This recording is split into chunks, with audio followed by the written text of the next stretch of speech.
ఒక హిందూ సోదరుడు ఇలా ప్రశ్నిస్తున్నాడు. ఇక్కడ మీరు కామెంట్లో చూడవచ్చు. సార్, నేను మీది ఒక వీడియో చూసాను సార్.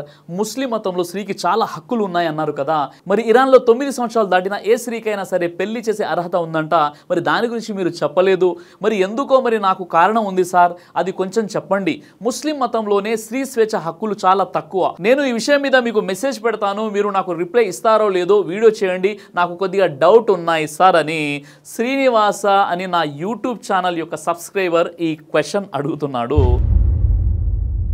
ఇరాక్ దేశంలో బాలికల కనీస వివాహ వయసు 18 నుంచి 9 ఏళ్లకు తగ్గిస్తూ ఇరాక్ ప్రభుత్వం పార్లమెంటులో బిల్లును ప్రవేశపెట్టింది. ఇందులో అబ్బాయిల వివాహ వయసు 15 సంవత్సరాలకు తగ్గించారు. దీనిపై దేశవ్యాప్తంగా నిరసనలు వ్యక్తమవుతున్నాయి. ఇరాన్ ప్రవేశపెట్టిన ఈ కొత్త బిల్లు దేశాన్ని తిరోగమనం వెనకకి నెట్టివేస్తుందని హ్యూమన్ రైట్స్ వాచ్ HRW పరిశోధకురాలు సారా షాన్బార్ ఆందోళన వ్యక్తం చేశారు. ఈ బిల్లు ప్రాథమిక హక్కులను దెబ్బతీస్తుందని ఆమె అన్నారు. ఇరాక్లో పెద్ద ఎత్తున బాల్య వివాహాలు జరుగుతున్నాయని మొదటి నుంచి ఆరోపణలు కూడా ఉన్నాయి. యూనిసెఫ్ నివేదిక ప్రకారం ప్రస్తుతం 20 నుంచి 24 ఏళ్ల మధ్య వయసులో ఉన్న వారిలో 28% మందికి 18 ఏళ్ల కంటే ముందే వివాహం అవుతుందని తెలిపింది. ఈ పద్ధతి మన దేశంలో కూడా కొనసాగుతుంది. అలాగే 7% మందికి 15 సంవత్సరాల వయసు వచ్చిన వెంటనే పెళ్లిళ్లు జరిపించారు అని తెలిపింది. ఈ వివాహాస్పద బిల్లుకు మానవ హక్కుల సంఘం తీవ్ర ఆందోళన వ్యక్తం చేస్తున్నాయి. దీనికి వ్యతిరేకంగా స్త్రీ పార్లమెంట్ సభ్యులు కూడా పోరాడుతున్నారు. జూలై చివరిలో జరిగిన చర్చల్లో ఈ బిల్లును చట్టసభ సభ్యుల నుండి పెద్ద ఎత్తున అభ్యంతరాలు రావడంతో పార్లమెంటు ప్రతిపాదిత మార్పులను ఉపసంహరించుకుంది. పార్లమెంట్ ఛాంబర్లో గణనీయమైన ఆధిపత్యం ఉన్న ప్రభావవంతమైన షియా కూటముల మద్దతు పొందిన తర్వాత ఆగస్టు 4న జరిగిన సెషన్లో ఈ బిల్లుపై మళ్లీ చర్చ జరిగింది. దేశంలోని అక్రమ సంబంధాల వంటివి నివారించడానికి, వాటి నుంచి రక్షించడానికి ఇలా చేస్తున్నట్లు తెలపడం జరిగింది. ఈ చట్టాన్ని మార్చాలనే అనేక ప్రయత్నాలు గతంలో విఫలమయ్యాయి. ఇది విజయవంతం అవుతుందా లేదా అనేది ఇప్పటికీ అస్పష్టంగానే ఉంది. అయితే 1959 పర్సనల్ స్టేటస్ చట్టంలో ఇరాక్ చట్టబద్ధ వివాహ వయసు 18 సంవత్సరాల వయసు నిర్ణయించింది. ఇరాక్ లో రాచరికం అంతమైన కొద్ది కాలానికే అమలు అయిన 1959 చట్టం కుటుంబ విషయాలను నిర్ణయించే అధికారాన్ని ధార్మిక పండితుల నుండి ప్రభుత్వానికి, దేశ న్యాయ వ్యవస్థకు మార్చింది. ఇరాన్ కు చెందిన అమన్ ఉమెన్స్ అలయన్స్ స్త్రీల కూటమి సహ వ్యవస్థాపకురాలు నాదియా మహమూద్ ది గార్డియన్ తో మాట్లాడుతూ 2019లో యువత నిరసనలను అనుసరించి ఈ రాజకీయ నాయకులు సమాజంలో మహిళల పాత్ర బలపడడం చూశారు. స్త్రీవాదులు, జెండర్ అండ్ ఉమెన్ సంస్థలు, పౌర సమాజం మరియు ఉద్యమకారుల ఉద్యమాలు తమ శక్తికి మరియు హోదాకు ముప్పుగా పరిణమించాయని వారు భావించారు. అందుకే స్త్రీలను ఇంటికే పరిమితం చేయడం మరియు అణిచివేయడం ప్రారంభించారు.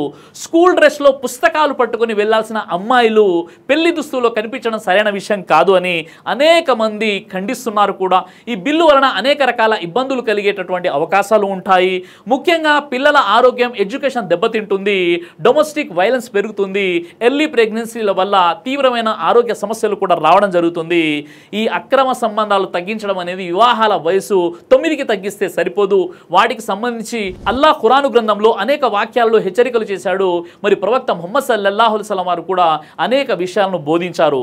వాటి ప్రకారంగా నడుచుకున్నట్లయితే అక్రమ సంబంధాలు, ఇతర అనైతిక పనులను అరికట్టవచ్చు. అంతేగాని ఇలా వివాహ వయసు తగ్గించడం ద్వారా అక్రమ సంబంధాలు అరికట్టడం అనేది సాధ్యపడదు కదా. చాలా మంది ఈ విషయాన్ని చూపించి ఇస్లాంని విమర్శించే ప్రయత్నం చేస్తున్నారు.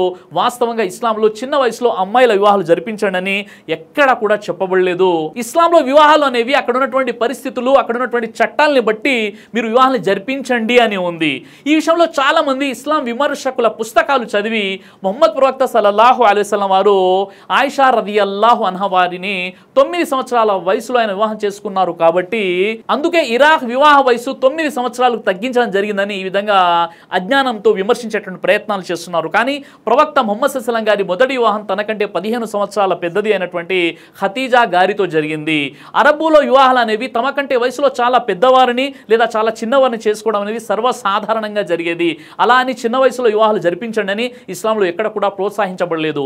పైగా మనం ఈ వివాహాల వయసు గురించి లోతుగా పరిశీలించినట్లయితే మన భారతదేశంలో కేవలం 40 సంవత్సరాలు వెనక్కి వెళ్తే మన నానమ్మలు, అమ్మమ్మలు వారి యొక్క వివాహ వయసు అనేది 7 నుండి 9 సంవత్సరాల వయసులోనే వివాహాలు జరిగాయి. అలా అని ఇప్పుడు మన భారతదేశంలో అదే వయసులో వివాహాలు జరగడం లేదు. ఎందుకంటే కాలానికి అనుగుణంగా వివాహ వయసు అనేది మార్పు చేర్పులు చేయడం జరిగింది. అలాగే నేటి 1400 సంవత్సరం సౌదీ అరేబియాలో తక్కువ వయసులో వివాహాలు జరిగేవి, కానీ మీరు కూడా అలాగే 1400 సంవత్సరాలు వెనక్కి వెళ్ళి తక్కువ వయసులో వివాహాలు జరిపించండి ఇస్లాంలో ఎక్కడ కూడా చెప్పబడలేదు. కాబట్టి మనం ఇక్కడ ఉన్నటువంటి చట్టాల వెలుగులో వివాహాలు జరిపించాలి. ఏది ఏమైనప్పటికీ ఇరాక్ అమ్మాయి వివాహాల కనిష్ట వయసు 9 సంవత్సరాలకు మార్చడం అనేది ఇది సమంజసమైనటువంటి విషయం ఎంత మాత్రం కాదు. దీన్ని పూర్తిగా నేను ఖండిస్తున్నాను. ఎవరో ఏదో చేశారని మీ అజ్ఞానం కారణంగా ఇస్లాంని విమర్శించేటువంటి ప్రయత్నం చేయకండి.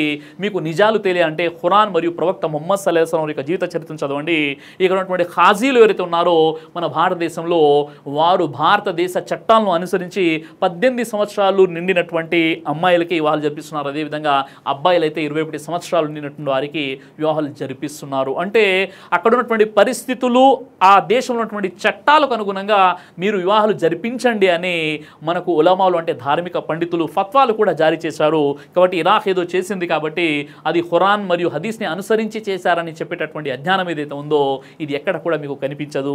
ఇది కేవలం ఇస్లాంని విమర్శించేవారు ఇలాంటి సాకులు ఇలాంటి పొరపాట్లను చూసి వారు ఇస్లాంని అపనిందల పాలు చేసేటువంటి ప్రయత్నాలు చేస్తుంటారు. అలా కాకుండా ఒక్కసారి మీరు ఖురాన్ చదవండి, ప్రవక్త ముహమ్మద్ సల్లల్లాహు అలైహి వసల్లం యొక్క జీవిత చరిత్ర చదివినట్లయితే మీకు అర్థమవుతుంది. దైవ ప్రవక్త ముహమ్మద్ సల్లల్లాహు అలైహి వసల్లం వారు తెలియజేశారు, కడుపుకు సంబంధించినటువంటి అన్ని రకాల వ్యాధులకు అద్భుతమైనటువంటి ఔషధం తల్బీనా. ఇది దైవ ప్రవక్త వారి సున్నత్, మంచి ఆహారం, ఇమ్యూనిటీ బూస్టర్, ఇందులో షిఫా ఉంది. ఇది మంచి ఔషధంగా కూడా పనిచేస్తుంది. కాబట్టి పిల్లలు అయినా పెద్దలు అయినా ఎవరైనా దీనిని ఉపయోగించవచ్చు. అలాగే ఖురాన్లో దైవం తెలియజేశాడు, తేనెలో మీకు స్వస్థత ఉంది అని. కాబట్టి స్వచ్ఛమైనటువంటి తేనె కోసం మీరు సంప్రదించండి. అలాగే షాహీ హల్వాను మీరు తప్పనిసరిగా ఉపయోగించి మీ దాంపత్య జీవితంలో మంచి అనుభూతిని పొందండి. ఇందులో ఎలాంటి సైడ్ ఎఫెక్ట్స్ లేవు. ఇది కంప్లీట్గా హెర్బల్ ప్రొడక్ట్స్తో తయారు చేయబడినటువంటిది. కాబట్టి ఇక్కడ కనిపిస్తున్నటువంటి ఈ నెంబర్స్కి కాల్ చేసి మీరు ఇప్పుడే ఈ ప్రోడక్ట్ని ఆర్డర్ చేసుకోవచ్చు. కొరియర్ ఫెసిలిటీ కూడా ఉంది.